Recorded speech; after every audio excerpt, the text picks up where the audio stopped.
ryacu bigaruka. Muri uyu munsi tugiye kwiga ingingo yo kuwa kane tugiye gutotezwa n'ab'isi. Ni muri cya cyigisho cyacu tumaze iminsi twiga kitubwira ngo urukundo rwa kivandimwe.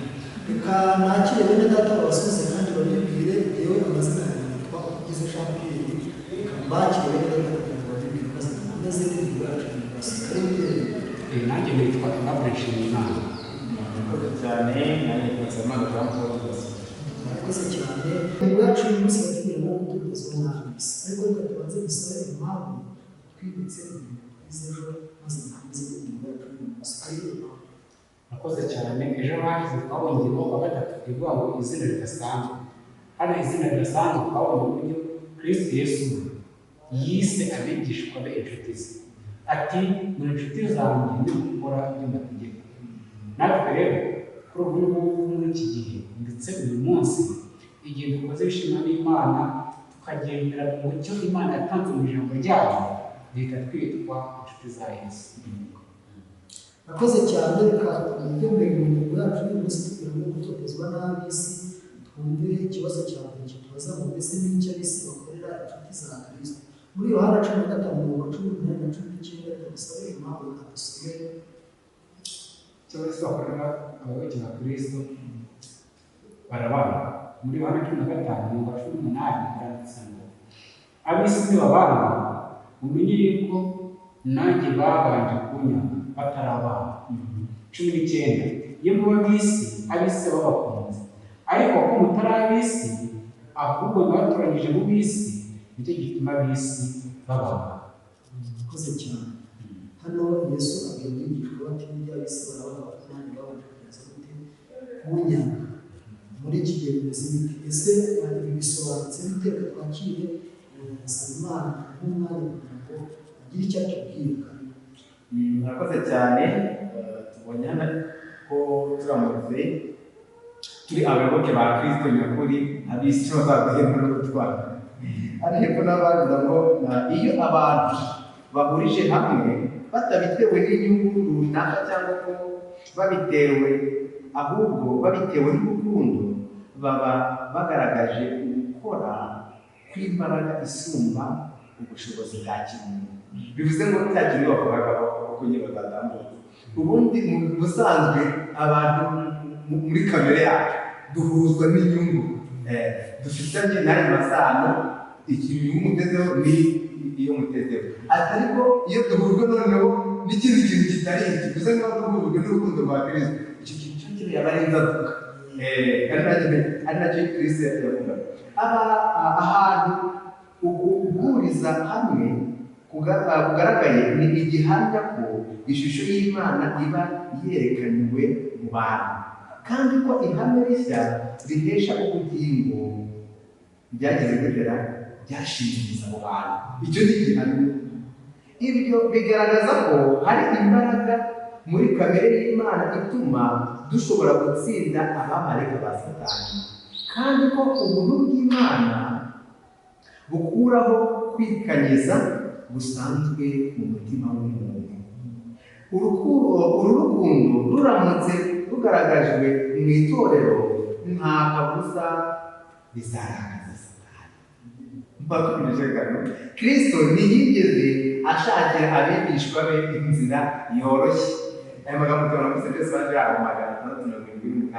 Ni ukuvuga ngo burya urukundo rwa Kristo ruramuka rugaragaye tukaba turufite, ikizabigaragaza ni muri bya Sawuli gusoma iki. Abatarutse ntabwo Satani azabakoresha kugira ngo bakurwanye agomba gutoteza. Ariko twabonye ubwabitewe cyangwa se twabonye ko nitugira umwuka wera tugira urukundo rwa Kristo bazadutoteza tubakunde. Ntabwo tuzabana nabo natwe tuzabatoteza ahubwo tuzihangana nk'uko Kristo yihangana. Reka twakire mbere data Aimable adufashe adusomera hamwe muri Yohana 3:19-20. Kubera iki ab'isi barenganije Kristo, kandi ni kuki n'abayoboke babo barenganywa? Impamvu ibitera iyi 3:19-20. Ubwo gucirwaho iteka ni uko umucyo waje mu isi abantu bakunda umwijima kurutisha umucyo babitewe n'uko ibyo bakora ari bibi, kuko umuntu wese ukora ibibi yanga umucyo kandi ntaza mu mucyo ngo ibyo akora bitamenyekana. ahubwo muri make kurenganya no kurenganura ab'isi bakunda kurenganura.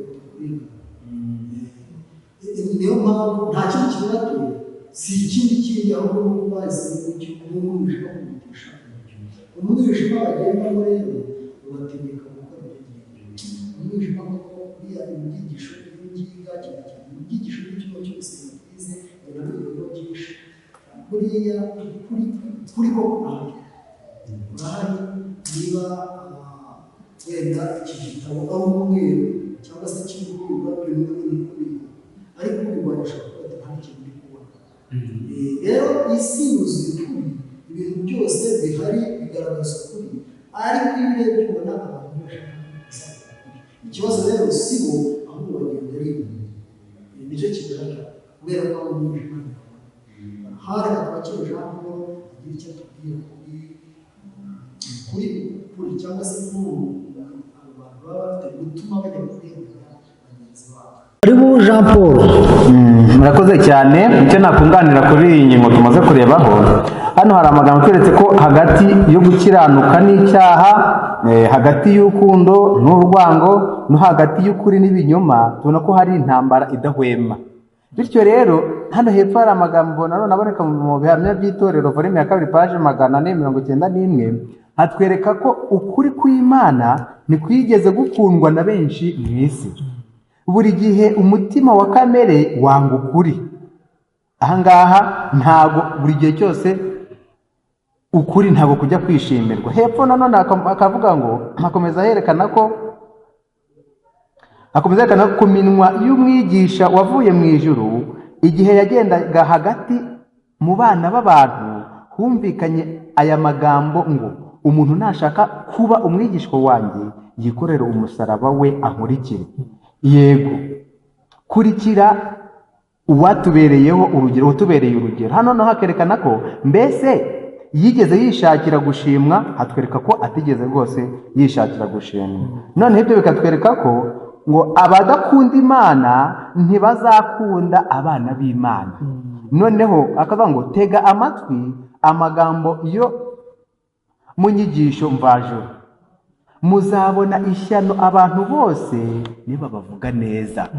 Icyigisho cyatwerekaga ko rero gutotezwa n'ab'isi, hano batweretse ko kuva kera, kuva Satani yacibwa mu ijuru, ntago yigeze yishimira abavuga ukuri. Hano bavuze uhereye kuri Abeli, uzi ko Abeli yakoze iby'Imana yashimaga, ariko Satani anyura muri nde? Anyura muri Kayini aramwica. Burya rero yazize kugira ute? Yazize guhamya ukuri. Niko tubona ko na Yesu rero bwazaga mu isi yari umunyakuri, ariko ntago ab'isi bigeze bagira ute? Bamwemera. Niko bigenda no ku bantu bose nabo bagira ute? B'abanyakuri bemera guhamya Kristo, nabo ntago bagomba kwirirwa bategereza ishimwe. Yakoze cyane. Buri gihe umutima wa kamere wanga ukuri. Niko bimeze, niko bigomba kugenda, nta kindi, ntago wakwihingamo ibitakurimo. Ku mugani buriya niba intare iry'inyama ntago wayiha ubwatsi bwiza. Ariko inka nubwo wayibagira ikimasa kimeze neza, ntabwo, cyangwa se ukayibagira inyama nziza, ntabwo yazirya, kuko ibyo ntibifite aho bihuriye.